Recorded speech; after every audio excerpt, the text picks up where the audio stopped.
Blessings, everyone. Blessings, everyone. Welcome to our third official Sunday Night Alive, a place where we come together every week to discuss practical spirituality ideas and concepts and ways of being and living in order that we may step into a more authentic expression of who we really are. My name is Reverend Denise Schubert. I am so happy to be seen by you and welcome you here tonight.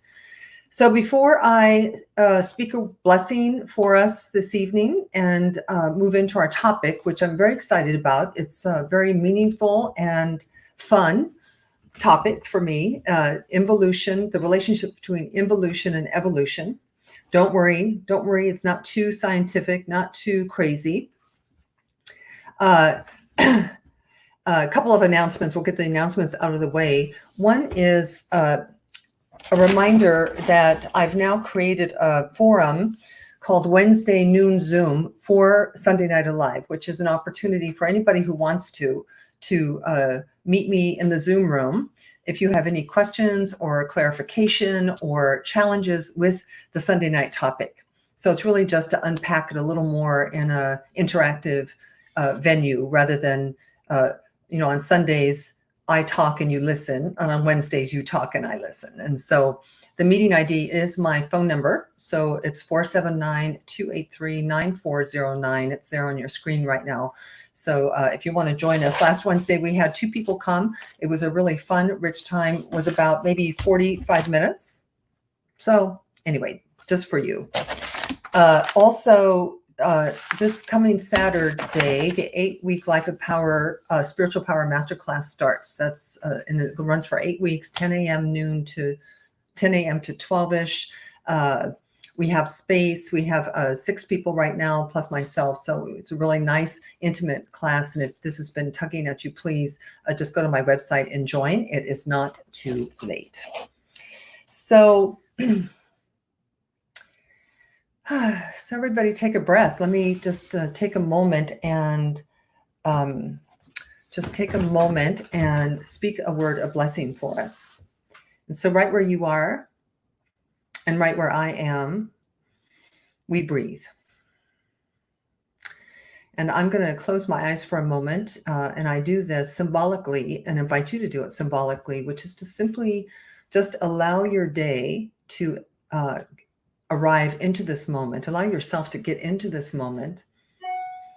Allow any people, conditions, circumstances, anything before this moment to simply just be in the outer. Because as we close our outer eyes, we open our inner eyes.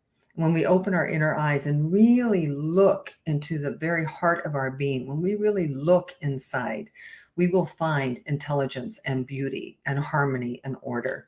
It is the nature of who we are. And so it is from that place that I know that we are connected. It is from that place that I know that we are not only connected to each other in this Sunday Night Alive event, but we are connected to all animals, all other beings, the entire cosmos, that we live in a unity. We live in oneness.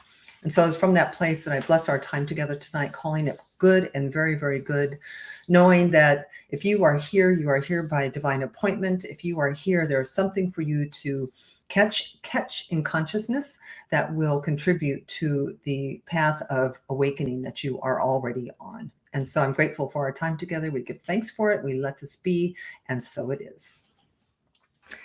So, involution, I looked it up in the dictionary and I can't actually resonate with the formal definition of it. And I have to tell you that the first time I ever heard the word involution was in my Science of Mind ministerial studies. It was used by Ernest Holmes. When I first heard it, it took me a really long time to wrap my head around what was he talking about? Like, what does this mean? So as with everything else, I want its meaning to be practical and to be discernible by us so we can unpack it. So I want to read to you, in the Science of Mind textbook in the back, there's a glossary of terms and what he says they mean.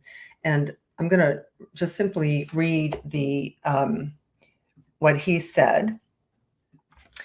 And then we're going to look at it, how it really applies. So he says that involution is the invoking of the law. And the law here is the law of creation, the law of manifestation. He said involution is the setting the law in motion, planting the seed of thought in the creative mind of the universe. Involution precedes evolution, and evolution follows involution with mathematical certainty. So we as metaphysicians deal with the creative principle of involution and evolution every day, because we are really about bringing that which is non-visible into visibility. We're about bringing that which is non-physical into physicality. So he said involution is the creation of the concept, and evolution is the time and the process it takes for the concept to manifest. So in our work, we do affirmations, we do prayer, affirmative prayer. And if we're wanting a new job, involution is the idea, and the manifestation of the job would be the evolution of that idea in time and space. Now, was that enough? Was for you? Was that enough? Was that deep enough? It's like, but let's talk about let's talk about some really practical applications of this.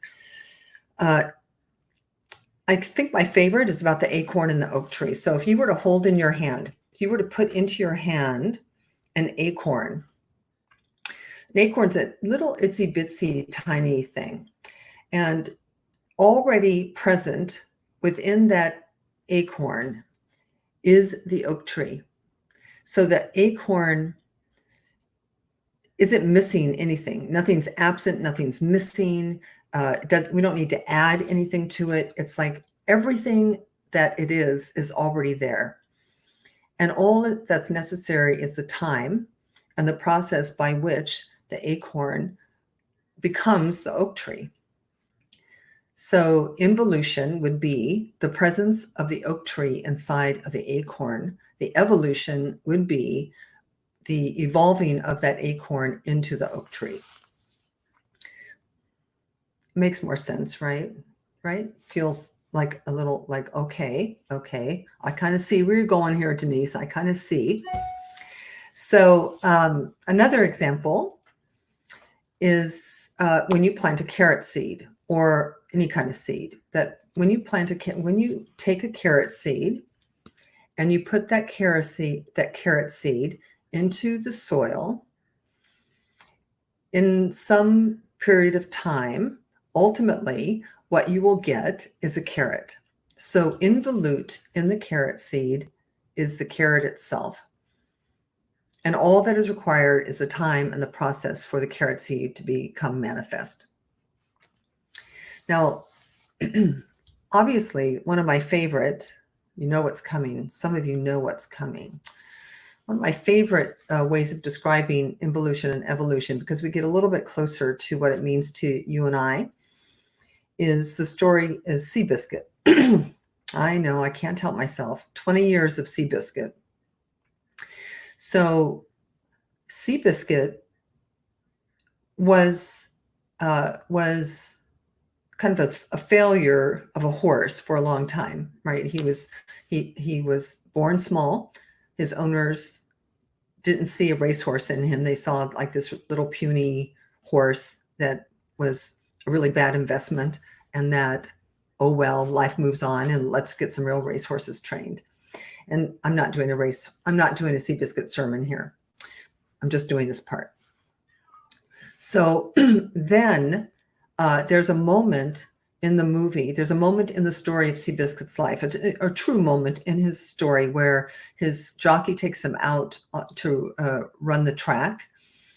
They're trying to make him at least run.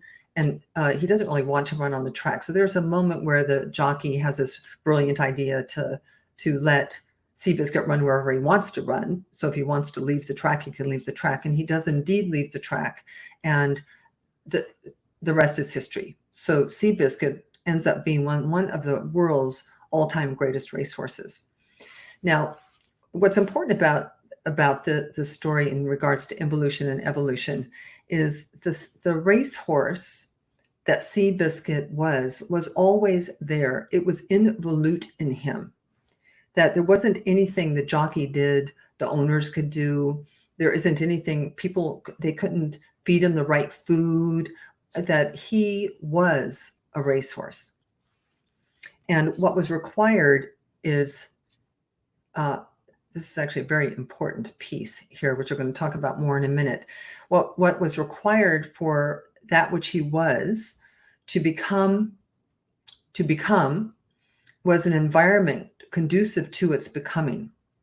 So for him, his entire young horse life did not allow that which was already within him to be expressed. And in fact, it was in some ways suppressed, right? That he was completely unaware that he was a racehorse. He was just a victim of his circumstances. He was by well-meaning people, he was just not allowed to express until the jockey had the brilliant idea. So what was involute within the race, within Seabiscuit, was his racehorseness, just as the oak tree was involute in the acorn, just as the carrot is involute in the carrot seed. So that which is in back of the idea is already present, and our job is to actually let it be. So if this applies to oak trees and to carrots and to racehorses, how does it apply to you and me? How can we use this idea to ennoble ourselves, to empower ourselves, to get past all the false ideas we have about ourselves? One of my favorite authors is Marianne Williamson, in her book, A Return to Love. And she says in the chapter called You, she says, you are a child of God. You were created in a blinding flash of creativity, a primal thought when God extended himself in love. Everything you've added on since then is useless. So she's beginning to point to this idea that we are made in wholeness and perfection, that we are already whole, perfect, and complete, that everything we need is within us. Everything we could possibly want in this lifetime is already present. There is nothing to get from the world. And this flies in the face of how we're trained. It really does, because we are trained, we are taught that you will not be whole, perfect, and complete until you have the right deodorant. You will not be whole, perfect, and complete until you have a college education. You will not be whole, perfect, and complete until you marry the right person and have 2.3 children and have $1 million in your IRA so that you can retire comfortably in Florida. Or you are not complete. In fact, our incompletion is actually not even a man-made thing, not even a familial condition. It's actually a cultural condition we deal with, because were we not all raised, if we were raised in traditional religion, we were raised that we are from the get-go, that we are fundamentally flawed.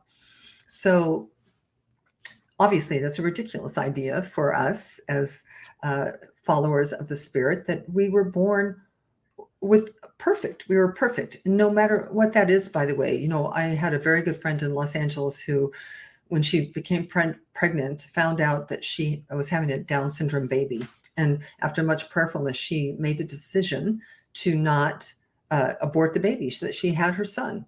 And I promise you that she will tell you every single day that he is perfect. He is made exactly the way he was supposed to be made. He's been nothing but joyful to himself and to others. So this being everything we've added on to ourselves is useless. Now, we do talk in this philosophy, faith, and way of life very much about how even I'm not here to teach you anything. Like, there's nothing to learn. All there is to do, in fact, my friend Levi Christ says, we're here to hose each other off, like to hose off the dirt and grit of the journey that we've acquired. So Williamson also said, she said, nothing you do or think or wish or make is necessary to establish your worth. Nothing you do or think or wish is necessary to establish your worth. Your worth, if you're here, you were an idea in the mind of God. So you thought, remember, involution is the idea, the original idea, and it's born of intelligence. So intelligence created you, and since then, you are on a path of evolution. Now, there's unconscious evolution and conscious evolution. If you're watching me and you're here, chances are you didn't trip onto this Sunday Night Alive. Chances are that you are already on a path of becoming. You're on a path of awakening to your authentic self. So in this chapter, she also says, when Michelangelo was asked how he created a piece of sculpture, he answered that the statue already existed within the marble. He said, God himself created the Pieta, David, and Moses. My job, as I see it, was to get rid of the excess marble that surrounded God's creation.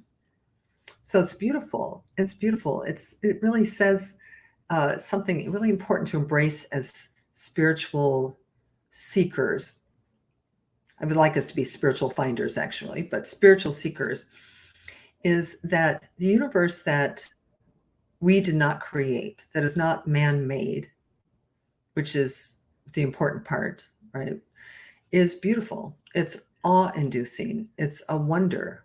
It's magnificent. It's intelligent. It's organized. It has, everything has its purpose. Well, maybe not the love bugs. Well, I don't know, but it was a joke. I'm in love. Florida's having love bug trauma right now. If you don't know what that is, you can look it up. So, so there's something here for us to just embrace your wholeness, that you are perfect exactly the way that you are, and that everything you've ever heard that you're not, that you won't be unless you do this or read this, you won't be because you're bad blood, you won't be because your mama or your daddy or someone did something to you or you did something to them, that the truth is that your essential self, your authentic self is perfect. And part of why we engage in spiritual study, part of why I do this, in fact, the only reason I think I really do this, is that there's spiritually awakened people, spiritually motivated people, absolutely do not do all of the things that we don't want to have done. They do not harm things. They do not harm the planet, other people, or themselves. It would be unthinkable to kill someone for fun or for politics or for religion. It would be unthinkable to kill an animal for fun. It would be unthinkable to hurt another. Maya Angelou, the poet, who said, it doesn't really matter what you say or what you do. The only thing that matters is how you make people feel. So spiritually awakened people are innately kind, compassionate, loving, generous. They're not people pleasers. They're not afraid to speak their heart.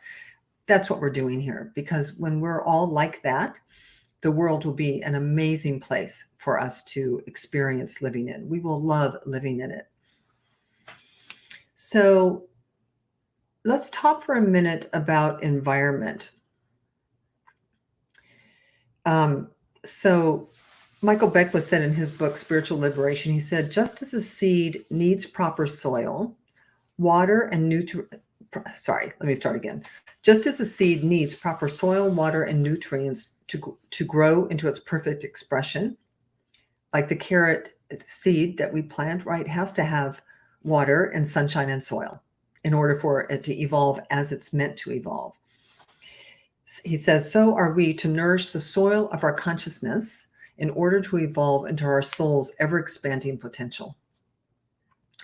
So in nature, the environment is managed by nature. Nature's environment is managed by nature. I was watching Safari Live this week, and somebody asked the guide, something about the animals and their health. And the guide was answered in this way, and it was really lovely because he was talking to a young person, like a 10-year-old, that animals, they eat what they're supposed to eat. They live where they're supposed to live.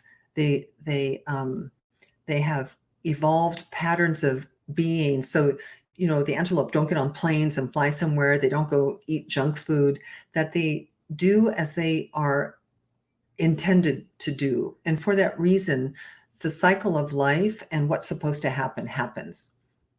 So, for us, our environment is not managed at all, really, and really, in my view, it's managed pretty damn poorly. Really, I did not. Hopefully, someday this will be the case, but my parents didn't have it in the forefront of their consciousness that their job was to provide the environment for me to become an oak tree, right? They did not, their job was not to recognize that I was here for a reason, that within me was an involute idea about who I was as a painter, or who I was as an artist, or who I was as a politician, or who I was as a teacher or a nurse. They never had this in their idea. And then to create the soil and the sunshine for me. That most of us had environments that were kind of like Seabiscuit, when Seabiscuit was a young horse, environments that were not at all conducive to our true self emerging. So even though in the natural world, flora and fauna are managed by the intelligence that governs this universe. So they don't operate at choice. And we are not rocks or flowers or lions. We are a very unique kind of being in the scheme of things. So in order for, let me just say this.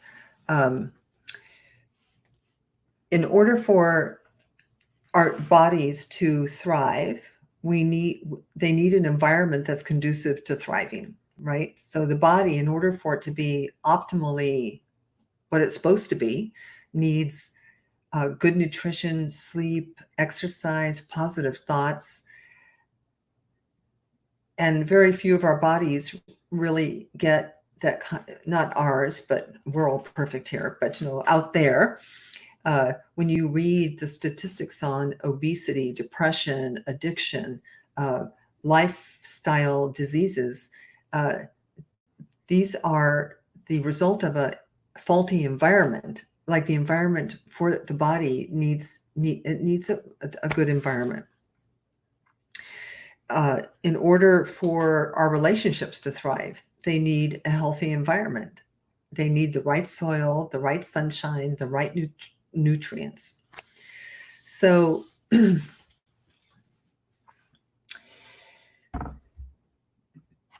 even though that what you truly are is already within you, the evolution of that perfect you requires an environment. And unfortunately, nobody can provide that environment for you but you. So it's why we study, and it's why we find a community of people who are trying to live like we're trying to live, right? Who are willing to change their thinking and to change their life. It's why we seek out teachers, why we seek out classes, why we seek out books, because it's the only way that we can change our life is to change our thinking. That we can't really wait for somebody else to do it for us, right? Which we do. That is what we do. We say, I'll be happy when this changes, or I'll be happy when this happens over here. And the fact is that we are gifted with free will, and we are gifted with the ability to commit to things, to decide, to choose.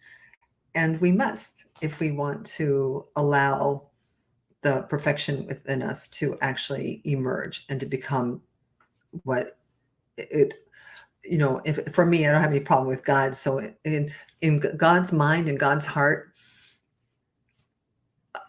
I was created in perfection, and that I'm very, very clear. And I didn't always know this, but I'm very, very clear that I have a right to be here. I have a reason to be here. And that I don't have to earn my worth. I don't have to do anything to be worthy. It's already that way. So you can be bodacious, you can be outrageous, you can be authentic, you can speak your mind. Our job as loving spiritual beings is to live our lives authentically with unconditional love for everyone around us. So, some of you know me well, have heard me say that nobody has to be annihilated so that you can be happy, that you just be happy. And if there are people in your life who don't want you happy, they'll either get happy or they'll move on, or you'll move on. That everyone gets blessed right where they are in their journey, because whatever is true for you is true for everybody, no matter who they are. There is not one person, there is not even one person who was not made in the image and likeness of the intelligence that runs this universe, even though you'd like to think there is.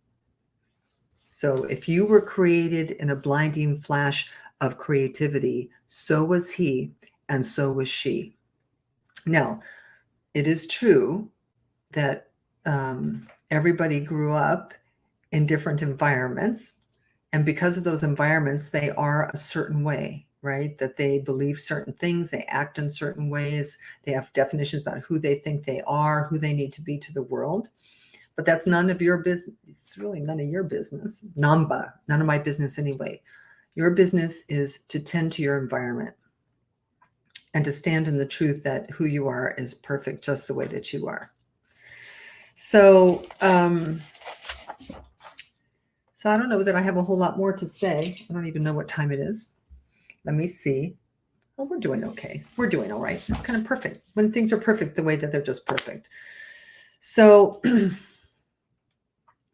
so you and I can actually commit to doing whatever we need to do to give ourselves permission to be wonderful and to give yourselves permission to be great. The moment an infant is born, it is an acorn awaiting the expression of an oak tree.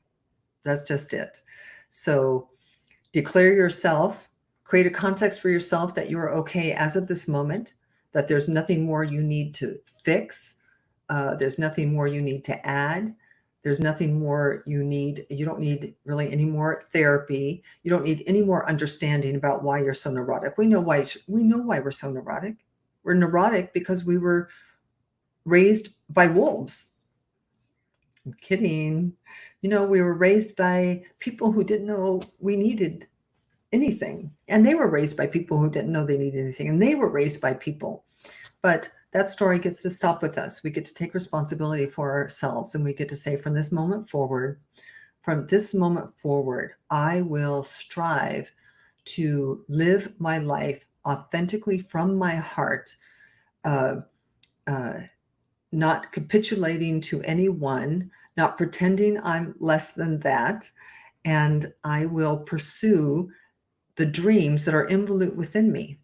What you want is involute within you, right? And you have them. We all do. What you really, really, really, really want is what is required and necessary for the evolution of your being.